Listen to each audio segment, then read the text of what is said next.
মহাসড়কে পর্যাপ্ত নিরাপত্তা নিশ্চিত না করে চালকদের ওপর পয়েন্ট কাটার মতো কঠোর আইন চাপিয়ে দেওয়া সত্যিই একটি উদ্বেগের বিষয়।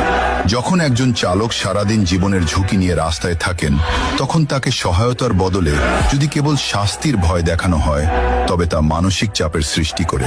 লাইসেন্সের পয়েন্ট কাটার এই সিস্টেমটি মূলত উন্নত দেশগুলোর আদলে করা হলেও আমাদের দেশের বাস্তবতায়, যেমন ত্রুটিপূর্ণ রাস্তা, যান্ত্রিক ত্রুটি বা ফিটনেসবিহীন গাড়ি, এটি প্রয়োগ করা চালকদের জন্য বেশ চ্যালেঞ্জিং।